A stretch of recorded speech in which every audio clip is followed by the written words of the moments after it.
All right, this was a live look outside of WLTX just about 15 minutes ago. The skies opened up and we saw pea-size hail. Some very scary moments, but luckily that has all moved past.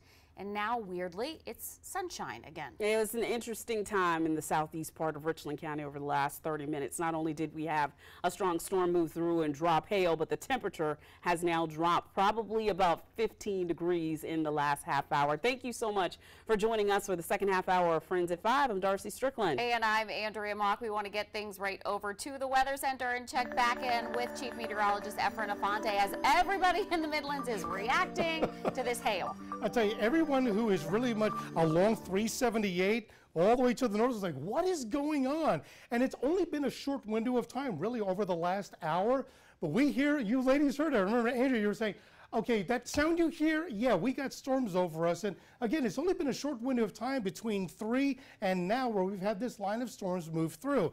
Now, we still have an advisory from the National Weather Service. It covers lower Richland and portions of far western Sumter County. So we're going to be looking at getting into Eastover like now, and then Statesburg at 537, Cherryvale at 543. Now, it does include portions of Calhoun County, but all this is moving more east. Nevertheless, if you live anywhere from Burke Road all the way to about Lone Star, some of this will be impacting you. And again, we're looking at the likelihood of at least pea-sized hail as these storms move through.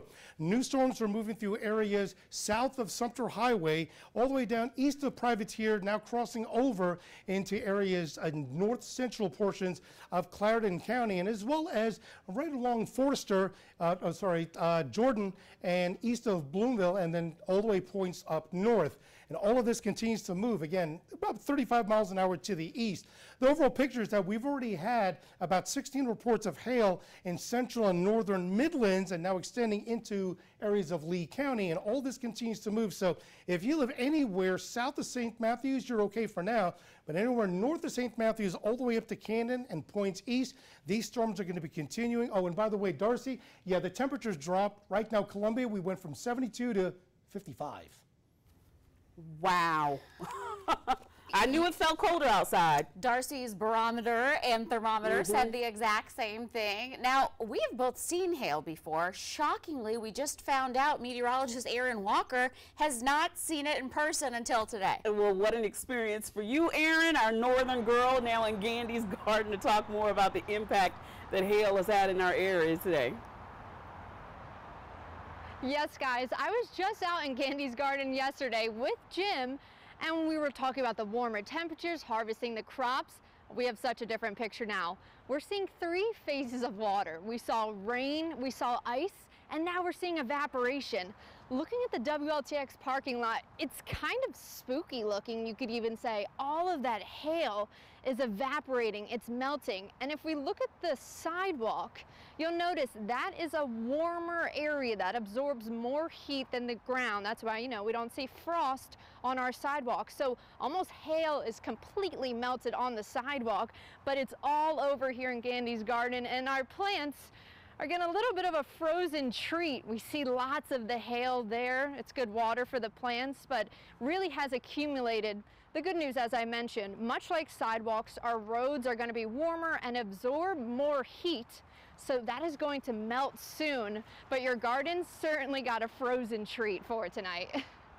That was going to be my question, Aaron, because I was in the garden with you and Jim Gandy yesterday, and he was showing me the Swiss chard, the kale, the something leaf kale. Is hail bad for it, or will it be okay? Well, guys, those are all winter crops, so they are prepared for some cooler temperatures. Now, a little bit of hail, the freezing water, which is very quickly melting, that's nothing compared to if we saw a cold snap in the teens. So I'm pretty confident that our plants are going to survive after this hail and probably enjoy the moisture after we saw such warm and sunny conditions today. Aaron, we had a chance to talk about the hail that was in Lugoff earlier today. The fire chief over there sent us a couple of pictures, and we just talked about the fact that it was just about 2 years ago since they had hail in Lugoff. Well, it's now a historical day for us right here in the southeast part of Columbia. You're right, Darcy. We were just talking, I think it was a 2022, that there was a considerable amount of hail in the Midlands. Now we can add 2024 to that record. All right, Erin, thank you so much.